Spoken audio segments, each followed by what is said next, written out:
Hey guys, how's it going? Companion here. So today we're going to talk about, well, same thing we talked about like 2 days ago, which was the release of Blackrock and some cool cards. Okay, so it turns out I was wrong about the release of Blackrock. I really thought that the probably kind of leaked date of April 2nd was way too soon. It didn't fit with anything. It didn't really make too much sense.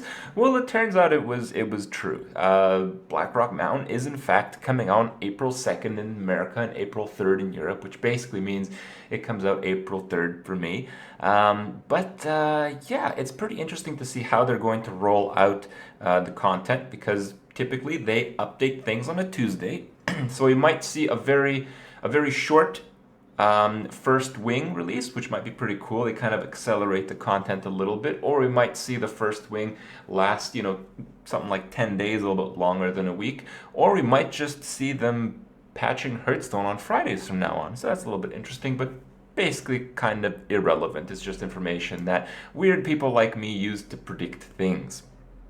So that's that. If you want the pre-order card back, I guess you gotta order the expansion before then. But for the rest of the stuff, the more interesting stuff, the cards, it also means a few things. They released 3 more cards, and all 3 cards they released are neutral, and 2 of those are non-legendaries. So basically, every single non-legendary neutral card has been released.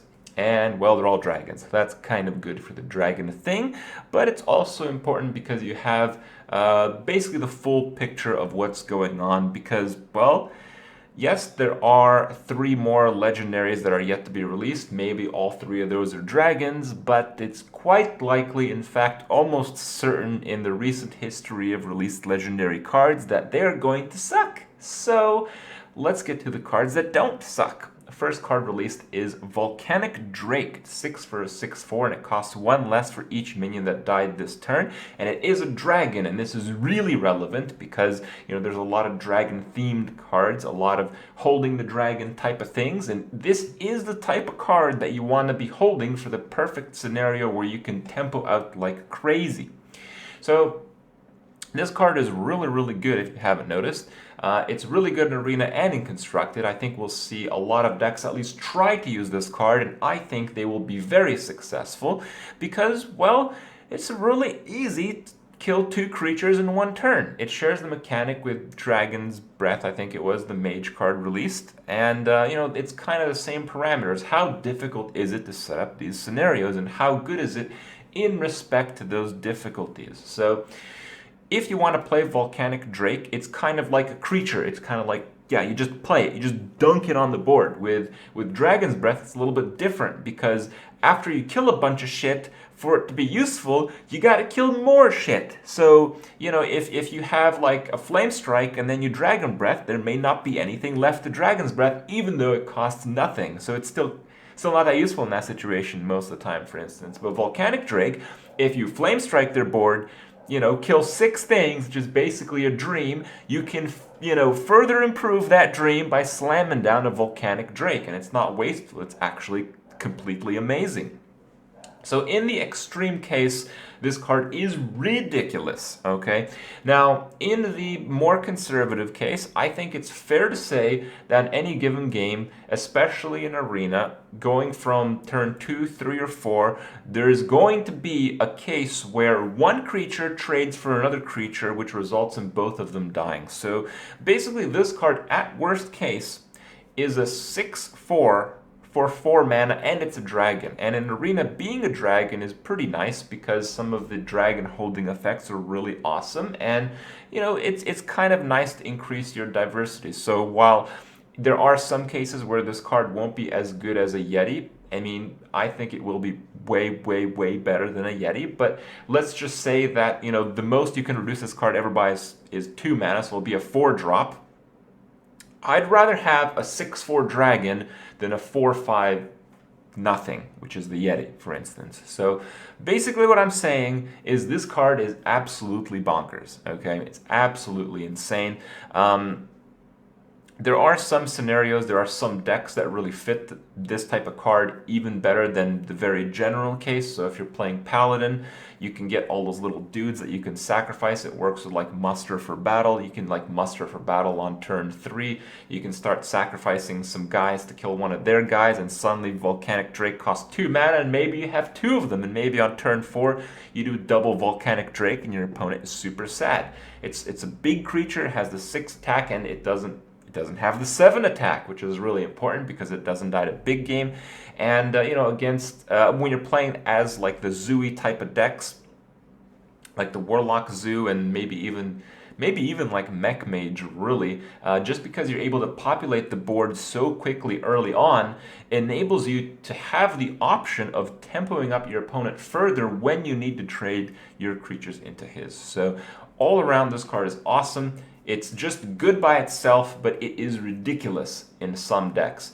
So much so that I think it's a little bit scary to have so many cards that cost like less for how many minions died this turn. I mean, keep in mind, like there's already cards that are super scary that follow this mechanic, but people can choose to play around them.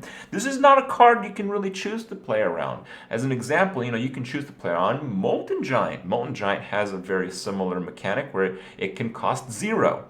And what some Warlocks, maybe, I don't know, Handlock, that's kind of a deck that people like to play still for basically a year and a half now. They can 0 mana cost Molten Giant, they can 0 mana cost Molten Giant, they can play like some garbage creature, Shadow Flame the garbage creature, it kills like 5 other creatures, they can then Volcanic Drake, they can then Volcanic Drake again, and it turns out you still have like some mana left after all of that. So, it does get pretty scary when you have so many cards that can come out for 0 mana, especially ones with significant effects as this. Basically what I'm saying is this is the best card released in Blackrock so far. So it's kind of cool. I really want to play with it, and hopefully it'll be in the earliest stages of the wings rather than the later stages.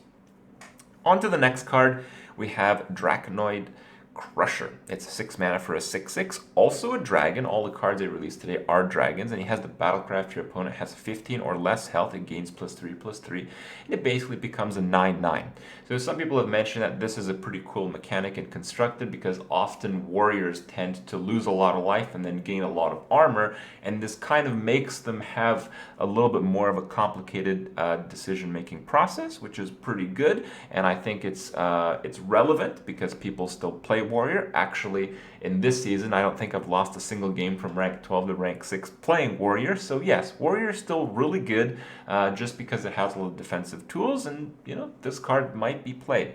The issue that I see with this card is if you're playing an aggressive deck, which you kind of are likely going to be playing if you're really going to make use of this effect on a consistent level, you can't really fit that many creatures with that high of mana cost. Like if you play a lot of arena, I think 6 is kind of high, but for constructed, 6 is really high. It's really high. A lot of games are decided by that point, and playing something that doesn't immediately affect the board might be completely useless. If you want to see it in a very direct comparison in an aggressive situation, let's say you're playing Hunter. Hunter often can get to the circumstance. Turn 6, my opponent will have less than 15 health. I want to play this creature. You really have to think about it. Is this creature better than a Highmane? I don't know. I don't think it is. I think Highmane is still better, and I think that falls with like piloted Sky Golem. So what is it better than? Well, it's probably better than a Boulderfist Ogre. It's probably better than a Boulderfist Ogre because in Arena, Boulderfist Ogre is really good. It's a common slot, so you run into it a bunch of times. This is a common slot, so you're going to run into it a bunch of times. And actually, I think it's almost equivalent to a Boulderfist Ogre, so you might see people drafting more consistent control decks in Arena as a result of this card. But I think it's better than Boulderfist Ogre because it's kind of good, as I mentioned with the first card, to increase your options, to kind of have that dragon in the deck. And it's exactly the type of dragon that you want to save. So often in Arena, it's really dangerous to play a card when it's taking up your whole turn. And with Dragonoid Crusher, what you could do is you could hold him as a dragon because his battle cry kind of works with that. Hold him until like turn 8, 9, or 10, where you can play him and another card, and you basically have a huge late game tempo push, and the card incentivizes you to do that so you can effectively use its hold mechanics up to that point. So this card is really awesome. I think it's really awesome more towards the arena side rather than the constructed side, but still, I think we might see some use there, because if people really want to push the dragon theme a little bit, they might need to dig a little bit deeper, and this is kind of on that second level, the good but not really that good type of dragon. So that's kind of where it is. Some people have also compared this to the Core Rager, the Hunter card. I don't think it's really that close. I mean, yeah, it's a card that gets bigger under certain circumstances, but it's completely different. That one just, in my opinion, doesn't really work with the Hunter deck, and it's a Hunter card, and this just has a lot of flexibility, especially in Arena. So yeah, I'm optimistic about this card, again, as a control Arena player. Now the last card they released is Nefarian. I don't know why Blizzard keeps doing this, man. They have like these cool heroes from these cool characters from World of Warcraft. They adapt them in a very interesting way in Hearthstone, and they're big, they have epic effects, and they cost 9 mana. And basically costing 9 mana basically bricks any card that's not blatantly overpowered. And Nefarian is actually not blatantly overpowered. I mean, it's 9 mana, 8/8, so it dies to big game. It's a dragon, so are a lot of other 9 mana cards. And its battle cry is to add 2 random spells to your hand from your opponent's class. And this is a very interesting mechanic because Nefarian had a lot of very peculiar class interactions in the encounter in World of Warcraft, so some people really respect that tribute to the guy, to the dude. But what I don't respect is crappy-ass legendaries again and again and again. You know, I reviewed these cards briefly on stream, and I talked about not even comparing this card to other 9 mana cards. It's not a comparison in most cases. Compare this to like Dr. Boom. Like, let's say Nefarian costs 7 mana, okay? Would you actually play Nefarian over Dr. Boom? A 7 mana 8/8, which adds 2 random spells to your hand. I think some people actually rather play Dr. Boom. So the difference between 9 and 7 mana is colossal. As it so happens, when you play Constructed, you often don't make it to turn 9, surprisingly. You actually often don't make it to turn 8. When you do, when you make it to that stage of the game, you're usually in a desperate situation where what you play this turn needs to affect the circumstance of the board, the game, or your health pool in a way directly in that instant. Nefarian doesn't do that. He dies to all the easy removal effects, especially Big Game Hunter. And not only that, the 2 spells that you get, they might just suck. And next turn, you know, if you're playing those spells, those are probably not going to help you do that thing either. They're probably not going to affect the board or your health too much. I mean, most spells actually don't. A lot of spells just kind of like removal-ish or draw-ish, and there's some really shit spells out there. I mean, Warlock for one. I mean, I don't really need to go over it, do I? They have cards that kill their own demons and gain life. They have cards that search for demons. There's some really shit spells. And yeah, this card just doesn't work. You can compare this to Onyxia, you know? 9 mana, they're both 8/8. Would you rather have 6 1/1s in play or 2 spells in your hand that you're going to play at a later time? Yeah, you'd rather have a bunch of little ass whelps in play, and that's also a dragon. So basically this card is going to be worse than Onyxia in just about every case. What case is it not worse than Onyxia? Well, I think if you're playing Arena, if you're getting to the late stages of the wins, I think Nefarian is pretty good. I think in Arena you have room to play a big card, and you have room for variance, so even if the spells suck, there's still extra cards that you're drawing not from your deck, so it kind of has the Neptulon treatment. But Neptulon costs 7 mana, and this card costs 9. Again, you guys see where I'm getting at. There are still, I think, 3 legendaries that are yet to be released in Blackrock, and I really hope they have a reasonable effect. They have a reasonable mana cost, especially because I really like playing with these cards. I really like experimenting with, like, these are supposed to be the cool cards. These are like the pay to win cards. These are why people would want to buy packs in general. And it's just not really interesting. It's just not intriguing to really test these cards because they kind of suck, and you know you're going to lose a lot of games if you deliberately want to play with them. Also, Nefarian, I believe, is like the end boss of Blackrock Mountain, and if you compare him to the end boss of the last PvE encounters in Hearthstone, Kel'Thuzad, again, a little bit different. Kel'Thuzad's actually good, actually ridiculous, really cool, really fitting, and absolutely playable. Some people even compared Nefarian to Ysera. I think Ysera is just straight up way better. They're both dragons, they're both 9 mana cost. Ysera has the better stats because having less than 7 attack is really good in Hearthstone, as it turns out. Having a lot of health is also really good. The one spell, the one probable card that's probably going to be a spell from Ysera is going to be better than any one spell that you're going to get from Nefarian in general. And, you know, the spells and the cards you get from Ysera have the added tempo benefit. Ysera is often going to survive one turn, so you're usually going to get 2 of those cards.